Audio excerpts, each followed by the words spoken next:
PICO has just released her flagship VR headset, the PICO 4, and this is massive news for the VR industry as this is the first headset truly competing with Meta Quest. You could say this is the metaverse battle between two social media giants as PICO is owned by TikTok developer ByteDance and Meta aka Facebook owns Quest. I just released my full review of the PICO 4 and found that it's not a Quest 2 killer but a great alternative. But if you're new to VR, it might be hard to choose which one should you buy, and if you already own the Quest 2, should you upgrade? Since there's a lot of ground to cover here, I feel it deserves a separate video, so this in-depth comparison will answer these questions and everything else I might have missed after reading all your comments. Thanks for that, by the way. It's gonna be interesting. I'm Cas, subscribe for more dedicated VR content and join me beyond reality.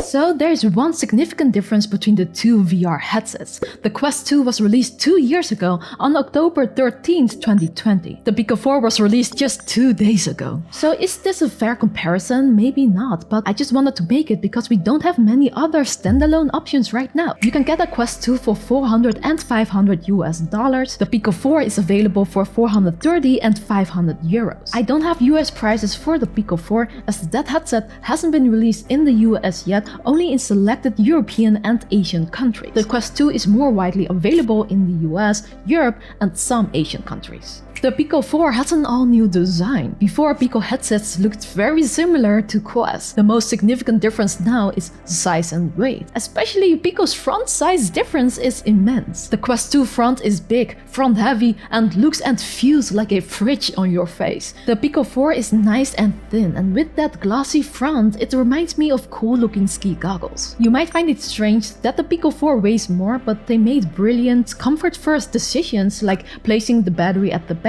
making the PICO 4 more comfortable than Quest 2 because the weight is well balanced. You will still feel some front heaviness after a few hours in because the face cover isn't great, but it's definitely not as bad as with Quest 2 and you can swap out the face cover. Out of the box, the PICO 4 comes with this strap, which is unfortunately not removable as there are cables wired in it. Thankfully, you probably won't need to as it's comfortable. The Quest 2 comes with this soft strap, which sucks. The advantage is that the strap is removable, so you can buy a third-party strap or you can purchase official Meta straps like this Elite battery strap that I always use. That one is actually similar to the PICO 4 strap. PICO did a good job here as you don't need to buy extra accessories for it as that could really add up. Both headsets come with a glasses spacer, giving you more room for glasses. Both headsets have enough room for most glasses, but I always recommend buying lens adapters so you don't risk scratching those beautiful lenses. By the way, I'll put links below to all accessories I talked about today. Both headsets have speakers integrated into the strap. The Quest 2 speakers come out of here with volume buttons at the bottom, and the PICO 4 speakers sit here with the volume buttons on the strap. The loudness seems the same on the highest volume.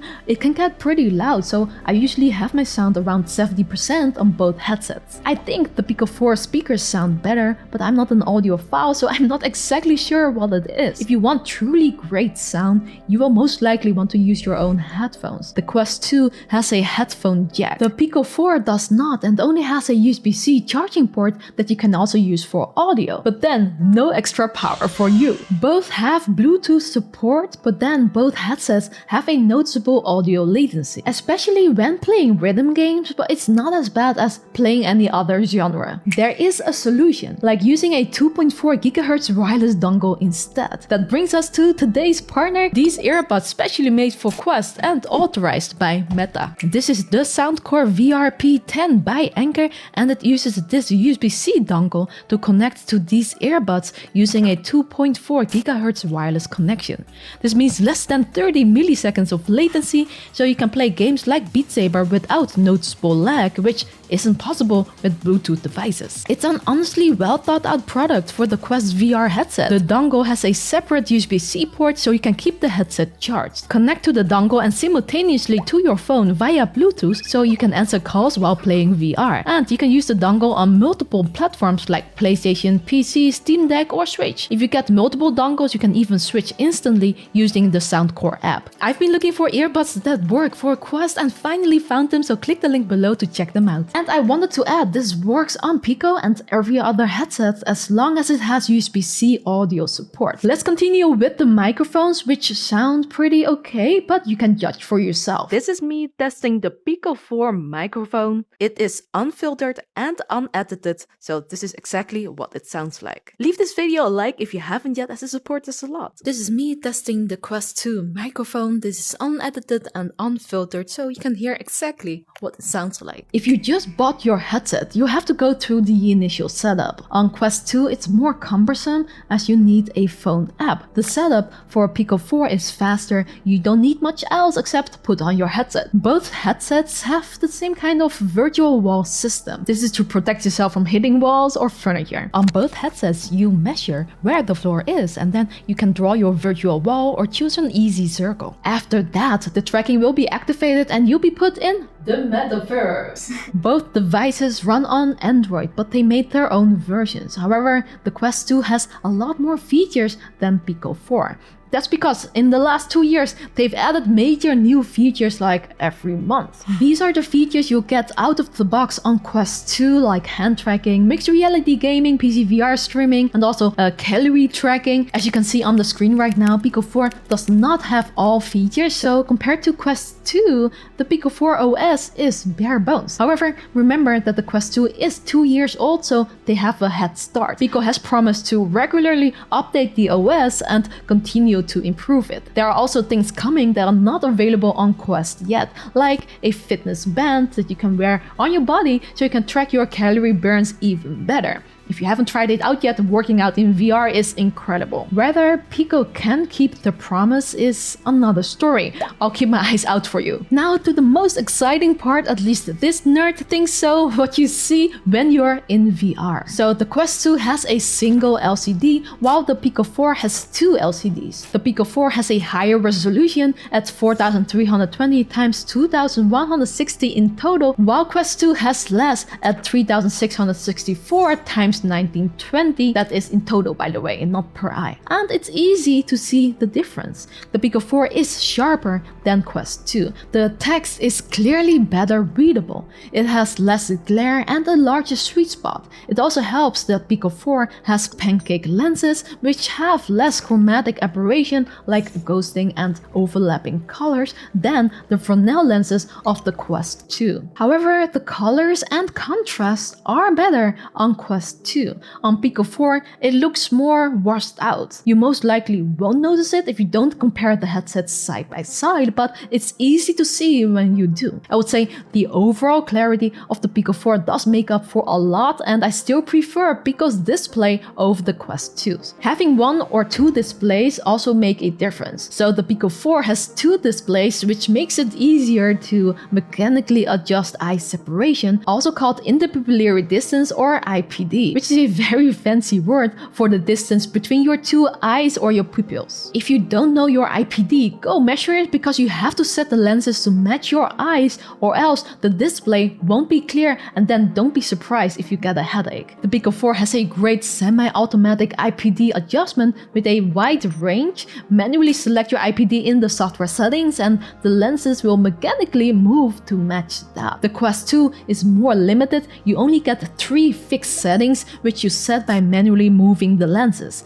It works if your IPD is around these numbers, but if you're out of range, not great. Field of view is how much you see without those black borders around the edges. As you can see in my measurements right here, the FOV is a bit wider on PICO 4, especially vertically. It's not a night and day difference, and honestly, if you don't compare the headset right after each other, you might not even notice the bigger FOV. But I think PICO 4 is a winner. It has the best display and lenses. Both headsets use inside-out tracking using the 4 cameras on the headset. The PICO 4 has 1 extra camera in the middle used for pass-through, which I'll talk about in a bit. Head tracking is great on both headsets, no problems here, but the PICO 4 does have slightly worse controller tracking than Quest, with more blind spots at the bottom and sides of the headset. Most games are totally playable on PICO, but I find it has the most trouble with archery games. Quest also has some trouble here, but it's just better at regaining tracking after losing tracking. You can still play it, but it's just not as fun. Meta improved this by software over the years, so I do think PICO might be able to catch up since they've also improved the tracking over previous headsets, which is good news. While playing the same games though, the PICO 4 has more frame drops than Quest 2, which I've noticed in After the Fall. But I didn't think it was terrible. Most of the game played the same, and I believe devs might just need some time to optimize the games for PICO 4. Let's talk more about games since good hardware isn't very useful if there's nothing to play with it. Both VR headsets run on the same Qualcomm Snapdragon XR2 chip. The PICO 4 does have 2 extra gigs of RAM. It's interesting as this means performance can be much better, but I think the PICO 4 made smarter hardware choices to make it perform as it is. Both platforms have a growing VR gaming library, but since PICO 4 is PICO's first real consumer headset in the West, they do lag behind in content. They are working on it though, with over 160 games in the library now, and most of these games are Quest games now also ported to the PICO store. Good games are already available like Red Room, The Walking Dead Saints and Sinners, Blades and Sorcery Nomad, After the Fall, and Red Matter. But PICO needs to catch up fast because the Quest 2 has great exclusives, like Beat Saber, Resident Evil 4, Star Wars, the upcoming Iron Man VR, Ghostbusters, GTA, San Andreas, and even Assassin's Creed. I mean, we're not sure when some of these new games are coming yet, but these titles alone might be worth buying the Quest 2 over the PICO 4 despite its drawbacks. Even though I'm not too fond of exclusives, PICO will also need it to compete. They have started this plan. PICO is coming with the first exclusive, Just Dance by Ubisoft, which will arrive in 2023, and it seems like a good first step, although we'll have to wait and see if it will be as popular as, for example, Beat Saber. Both can also tap into the Steam VR library and do PC VR streaming wired via USB or wireless. Keep in mind that the visuals are compressed by streaming VR or using USB, so you will not get the same visual fidelity as playing standalone. It will be better there. Both have their own free-to-use app for streaming though, which works, but PICO's solution doesn't work as well as Quest Link. Thankfully, you will have access to virtual desktop on both, which performs great on both. So I've mostly tested PC VR using VD, and performance is similar with a slight advantage to PICO 4, slightly better latency overall, but not by much, between 1 and 10 ms. You can achieve higher resolutions too on PICO 4, but only if you have a 3090 or 4090 graphics card. If you don't, it will look similar on both headsets with slightly better visuals on PICO 4 thanks to the pancake lenses. Now, many of you asked about watching movies, so I wanted to mention it. It's always better with a higher resolution headset as the detail and the resolution of the film comes through better. I'll say the PICO 4's display and less glare in high contrasting colors like white subtitles on black background help this even more. Plus, the comfort is very welcome if you're watching movies. Now, Passthrough. Both headsets can activate the cameras to show you your real-life room.